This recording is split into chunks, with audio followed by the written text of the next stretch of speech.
J'ai décidé de dissoudre l'Assemblée nationale. Un cap clair. La gauche caviar découvre la tête de veau. On va pas refaire la NUPES. Une ministre, ça agit, ça ouvre sa gueule. Nous sommes Je vous obsède Quelle indignité. avec une constance. On peut assassiner qui appelle quand des même hommes, des femmes, l'admiration. on ne tue jamais leurs idées. C'est de la poudre de perlimpinpin. Bonjour, bienvenue dans l'édito politique.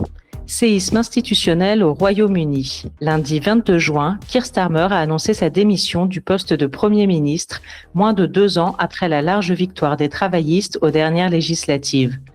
Impopulaire, fragilisé, il quitte la scène politique dans un contexte d'instabilité inédit.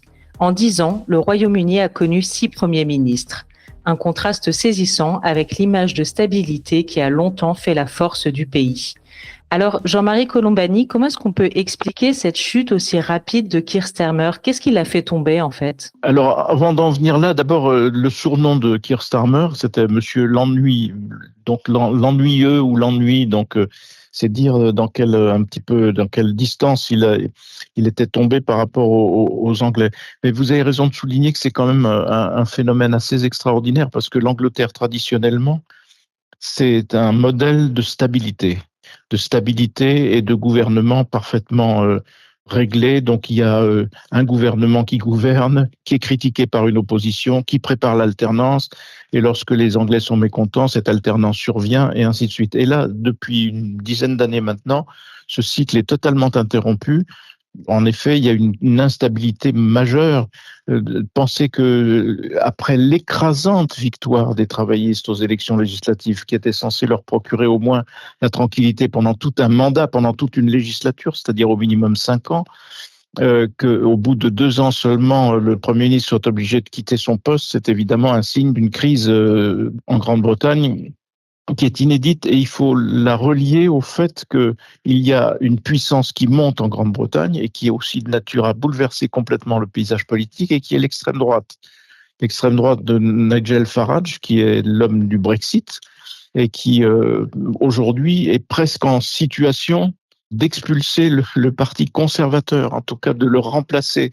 Et donc il n'y aurait plus une bataille entre les travaillistes, la gauche, et les conservateurs, la droite. Il y aurait une bataille entre les travaillistes d'une part et l'extrême droite d'autre part. Donc tout ça est évidemment très inquiétant. Alors ce qui lui a coûté cher au Premier ministre britannique, c'est toute une série de petites et de moins petites fautes.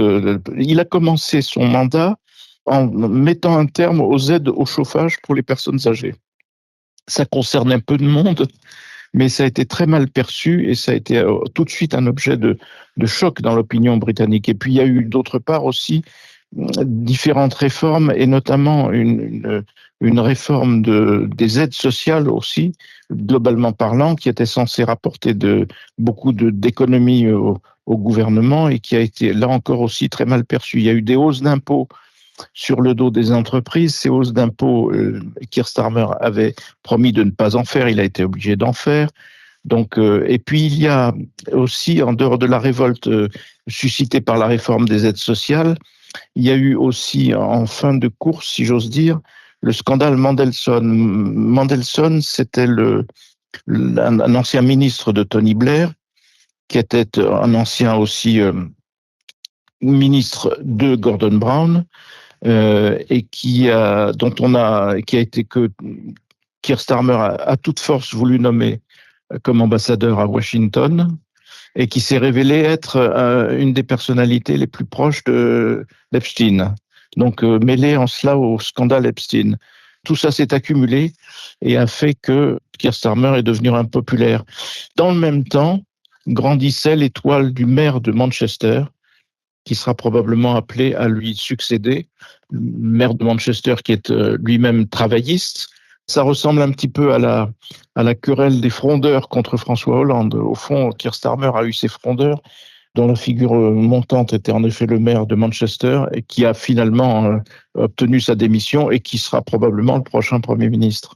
Alors l'ironie du sort aussi, c'est que cette démission intervient 10 ans presque jour pour jour après le Brexit. Aujourd'hui, on a plusieurs études d'opinion qui indiquent que finalement, une majorité de Britanniques estiment que c'était une erreur de sortir de l'UE. Est-ce qu'on peut dire que le Brexit a aggravé une situation qu'il était censé résoudre ? En tout cas, le Brexit a considérablement affaibli l'économie de la Grande-Bretagne et menacé en même temps la suprématie dans la finance internationale de la City, même si la City a quand même encore de beaux restes. Mais néanmoins, c'est quelque chose qui a beaucoup affaibli la Grande-Bretagne, donc d'une part, et d'autre part qui a continué de polariser la question et le débat politique sur l'immigration. C'est d'ailleurs frappant de constater que sous Keir Starmer, malgré tout en 2 ans, l'immigration a fortement baissé en Grande-Bretagne, mais le Premier ministre sortant n'a pas su en tirer parti. Et pour ce qui concerne l'essentiel de la propagande de l'extrême droite, elle porte précisément sur l'immigration. Tout cela crée d'ailleurs en Grande-Bretagne un très très mauvais climat. Oui, on a l'impression que l'immigration, c'est vraiment un thème explosif au Royaume-Uni et qu'il a pris une place prépondérante dans la politique britannique et aussi dans la vie des citoyens. Oui, puis il y a aussi beaucoup de confrontations interethniques avec des incidents et des actes aussi très graves qui font que la Grande-Bretagne aujourd'hui est dans une situation qui est évidemment inquiétante. Alors, l'avantage du futur Premier ministre, c'est qu'il est très populaire et maire de ce qui est devenu la 2e ville de Grande-Bretagne, c'est-à-dire Manchester. Auparavant, la 2e ville de Grande-Bretagne, c'était Birmingham, et Birmingham a été supplanté par Manchester. Et la popularité du maire travailliste de Manchester devrait éviter au Parti travailliste de subir un trop grand éloignement du pouvoir lié à la démission de Keir Starmer. Il faut savoir aussi que le futur Premier ministre, c'est-à-dire maire de Manchester, a lui aussi pris des positions très pro-européennes. Keir Starmer a cherché à rapprocher la Grande-Bretagne de l'Union européenne et d'une façon très spectaculaire lorsqu'il s'agissait notamment de l'attitude vis-à-vis de la Russie face à la guerre d'Ukraine.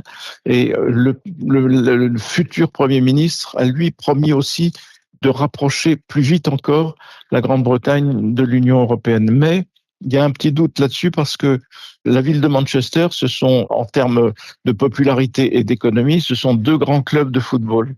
Et ces 2 grands clubs de football, Manchester City et Manchester United, vivent beaucoup de l'argent que rapportent les paris sportifs, notamment venant de Chine.